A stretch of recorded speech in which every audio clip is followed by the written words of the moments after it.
Broadcasting from Detroit's Cass Corridor, a place of rhythm and reinvention. It's the Metro on WDET. I'm Carrie Jr. II. And I'm Robin Vincent. Today on the show, a conversation about access and what it means to open doors that have long been closed. We'll start in Detroit's classrooms, where a new partnership with Wayne State University promises automatic admission for high-achieving students. It's a small step toward addressing the city's low share of college grads. So what else needs to happen?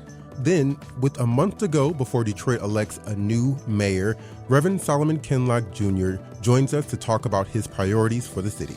And later, in a city that moves fast, new places to slow down and connect are rare. The opening of the Chandler Park Fieldhouse is giving Detroiters that space. Stories of learning, gathering, and seeing each other with fresh eyes. This is the Metro. We begin in Detroit's classrooms, where the cost of college isn't just measured in tuition. For many students, part of the challenge is navigating the maze to get there. This is especially true for young people who are the first in their family to attend college. Last month, Wayne State University and Detroit Public Schools rolled out a plan to ease that burden. Through the program Warriors on the Rise, Detroit juniors with a 3.0 or higher will be automatically enrolled at Wayne State. So what outcomes should we expect from this new pipeline? And what does it still take to get in and stay in college for first-generation students? Sakia Lee is the executive director of the Detroit College Access Network, which helps Detroit Public School students get into college. She's here now to discuss all of this. Sakia, welcome to the Metro. Good morning. Thank you for having me. So what do you make of this Warriors on the Rise program, which, again, is going to automatically enroll Detroit Public School juniors with a 3.0 or higher at Wayne State? I actually think it's amazing. I'm a little biased as alum, but sitting in the seat that I sit in, we have seen this happen in other places. Memphis has a similar initiative where students can get into like 4 local colleges. Texas has an initiative. And so if we want students to access college earlier or be thinking about it earlier, it's a phenomenal pathway for them to find out their junior year if they can get into Wayne State or not. So you've looked at how this has worked in other places, and what have you seen in some of these other places, like in Memphis? Yeah, there's an increase in students attending college, and especially Black and brown students. When we're seeing a decline, when you make programs and pathways to let students know earlier, there's actually an increase. So we were watching that in other states, and I kept saying, wow, I hope Michigan has something like this. And then 2 of my favorite partners, DPSCD and Wayne State, worked that out. Now, this is not the only program out there to try and ease the burden, right? No. There's already the Detroit Promise program. Yes. Which ensures, I love your enthusiastic yes, I love the promise. Yeah. We know it's really important. It ensures that any eligible student graduating from a high school in Detroit will have a tuition-free path to a 2-year or 4-year institution. Yes. That sounds extremely impactful, but I have to tell you that I have talked to a lot of Detroit high school students and young people who've told me they didn't even know about the program. Yeah. My understanding is that it is underutilized. I know it's your job to get young people to know about it. How is it working? Well, you hit the nail on the head. It's underutilized. So there is the Promise. About 2 years ago, the state of Michigan announced the Michigan Achievement Scholarship. And so that is a scholarship that can be utilized for all seniors in high school. Wayne State has the Heart of Detroit. What happens is families can be inundated with the different options. Michigan already has a tuition incentive program. And so students are like, all of these things are coming down the pipeline. I don't really know what's right for me. And in terms of the Promise, their team has been doing an amazing job with outreach. But we really have to get to, I'm an 80s baby. And so I think about those Got Milk commercials, if you remember those a long time ago. I do. Yes, indeed. You've got to get to the point where that is the message about the Promise and college access, that it's on billboards, that it's at bus stops, that it's in grocery stores, that it's in commercials. If they're, streaming, like the messaging points have to be so much more louder, if you will, and more visible for students and families to really understand about the initiative. So it's there. And same thing with the Detroit College Access Network. If you were walking down the street, I mean, we're in Midtown, folks are going to be like, I don't know who DCAN is. But, you know, we work with 53 high schools in Detroit, not just the DPSCD. We work with the charters. And so we try to really work with the counselors to also make sure that they get the messaging points to students. That's a good point for us to sit on for a moment, though, is working with the counselors, because we know that Detroit Public Schools has had to let go a lot of its high school counselors. And you're talking about making a college-going culture more pervasive, certainly at least citywide. How do you do that when that very important mediator, that access point, which is the high school counselor, when they are not existent? Yeah. So, you know, Michigan as a whole has a 600 to 1 ratio for student to counselors. So, but when we're speaking about Detroit, if they have counselors, they have lost the college and transition advisors in the counseling department. But that was put in place in order to increase salaries for teachers. And so, like, we want teachers to make more money. So I think it's really a systemic issue. Teachers, educators generally aren't getting enough money, but that's where it has to be the community's role to help these students. So we are in a kind of factory city. And so I think about shifts at the plant. I think about the morning shift being the schools. I think about after school time programs being the second shift, and parents being the third shift. So it's going to take all shifts around the clock having messaging points. So we not only support counselors, everything from not all of the, but a lot of out of school time programs in Detroit. We work with them as well. So if a kiddo or a student comes in after school, then the messaging point is still the same. You can get the promise. You can go to college. You can go to a HBCU. We have a Detroit College Match tool that we put in place. So the counselors certainly need support, but it has to be community-wide in order for this to be effective for Detroit students. It's got to take a village. It's gotta. Yeah.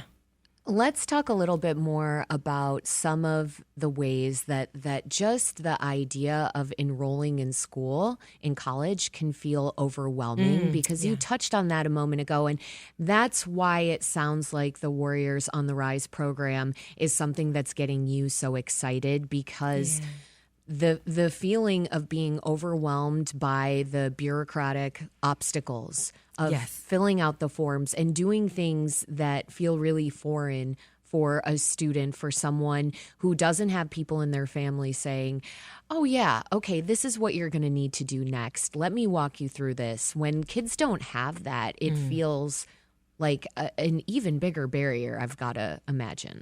Yeah, for sure. You know, sometimes students can get an admissions letter and still not even understand what that truly means. Yeah. They don't understand it's an option, but in this society where students really like apps and quick answers, the data sharing agreement is going to be so effective. Like, long gone are the days where you have to necessarily do all the paper forms. Now they are still digital, but this relationship, there's the data sharing agreement. So the schools can talk to each other, and then the students get the notification that they're receiving this. And so in this hot and ready society of young people, I think it's great for them to find out that way. And I think, you're absolutely right. It can be inundating, trying to have to navigate that process, especially if you don't have a college-going culture in your home. One of the things that drives me and our team is a lot of us are, in fact, first-generation college students. So it's we know what it's like when you get that admissions letter and you're like, oh, my goodness, now I have to go to college. But it's also now that dream is possible, and so we hone in on that.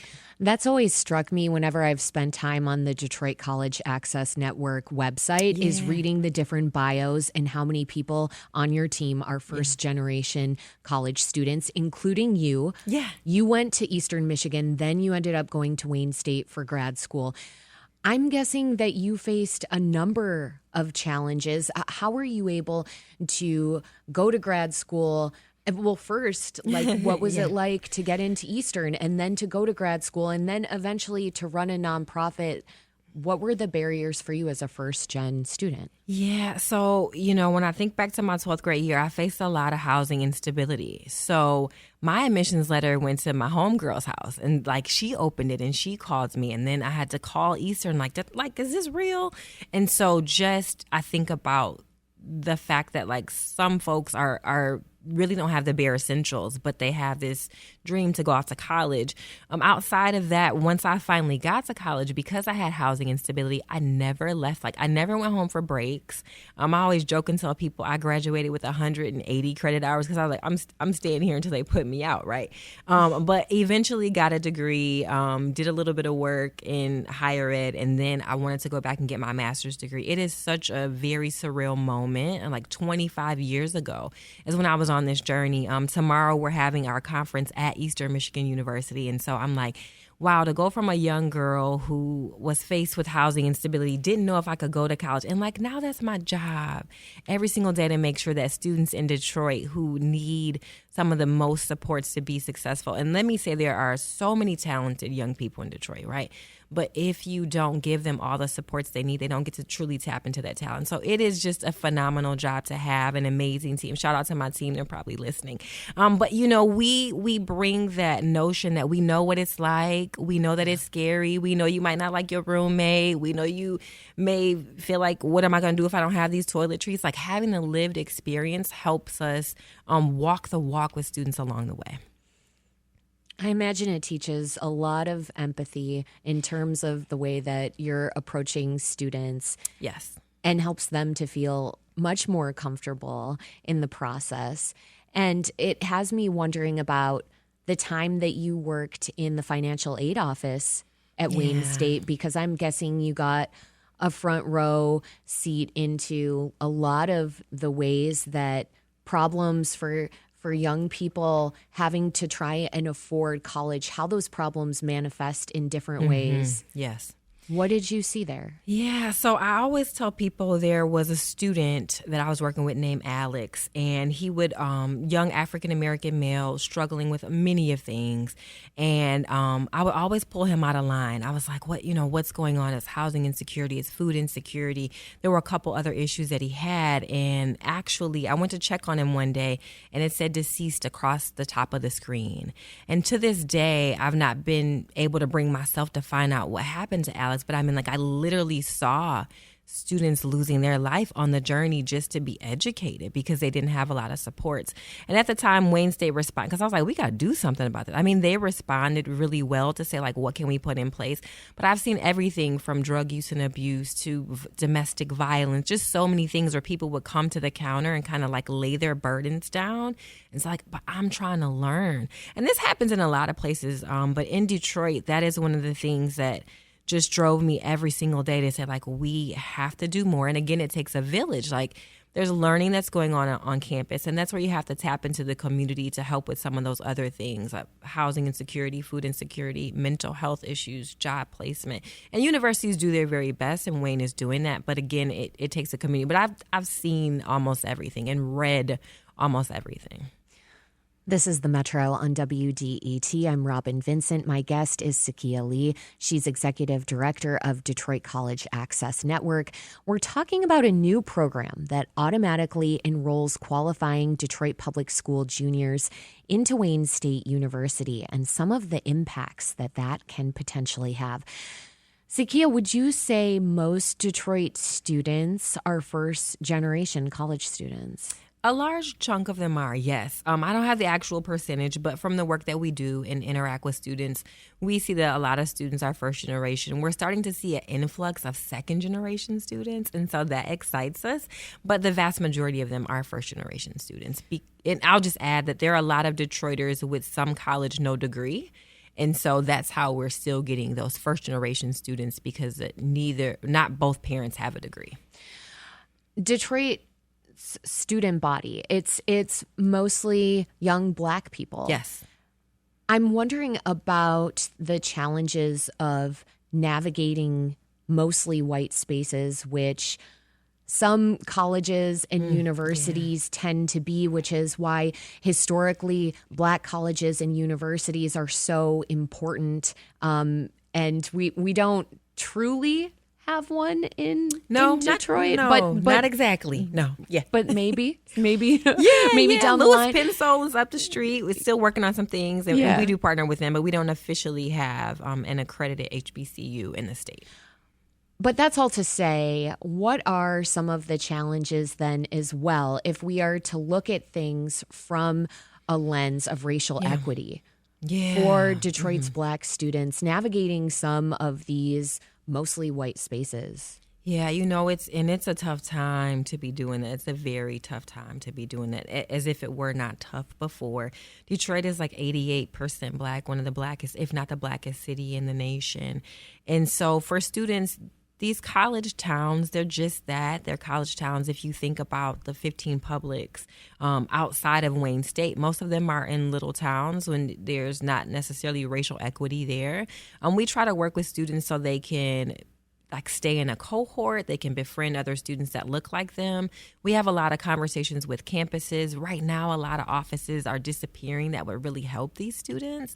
As in diversity, equity, and inclusion offices. Diversity, equity, and inclusion offices are, disappearing, staff being laid off, or they have to name it something else. And at the end of the day, we're like, are we still talking about Black kids here? Like, let's just call it a thing.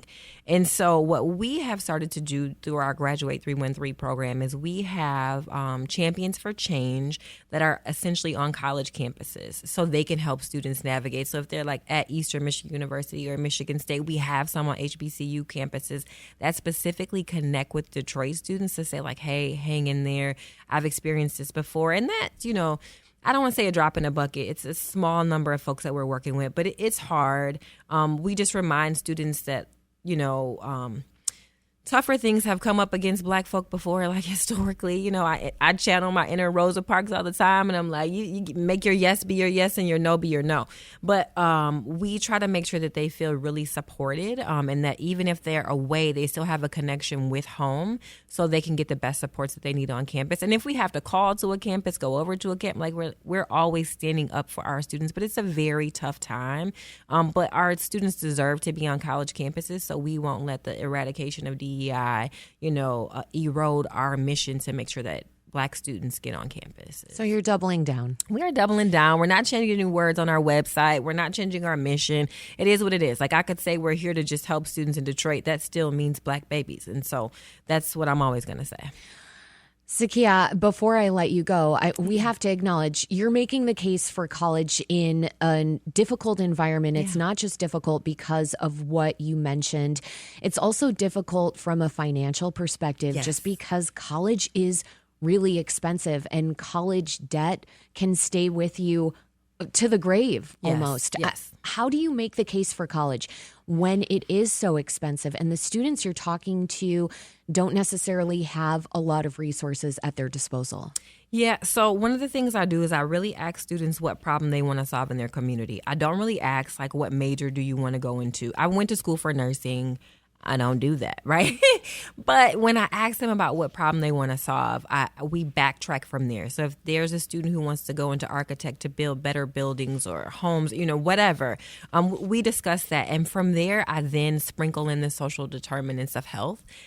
If I say that to a student, they won't get it, right? But if I'm like, your network is going to be greater, your health, you'll tend to live longer, you'll have more financial resources. All of my best friends are the women and men that I met 25 years ago when I went off to college, right? And so, now I'm in a position where I know attorneys, I know doctors, I know engineers. Had I not went to college, I can't necessarily say that I would do that. And so there are things that I run by those groups of people. And so I talk about that. What problem are you trying to solve? I mean, even if you can make $20 at a fast food place right now, how do we make it to where you make $40 an hour, then $60 an hour? Like when you start talking numbers, young people are like, yeah, that resonates, right? But I really just say like your life could be so much better. And granted, we know people that went off to college and they still end up in certain circumstances, but the vast majority of folks, the vast majority of Detroiters have had, amazing careers. And so I lead with that, but it all starts with what problem do you want to solve? Do you want to go into education and be a teacher because you didn't see as many teachers that look like you? And from there, we work things out. Zakia Lee, the executive director of the Detroit College Access Network. Thank you so much for joining me. Thank you for having me.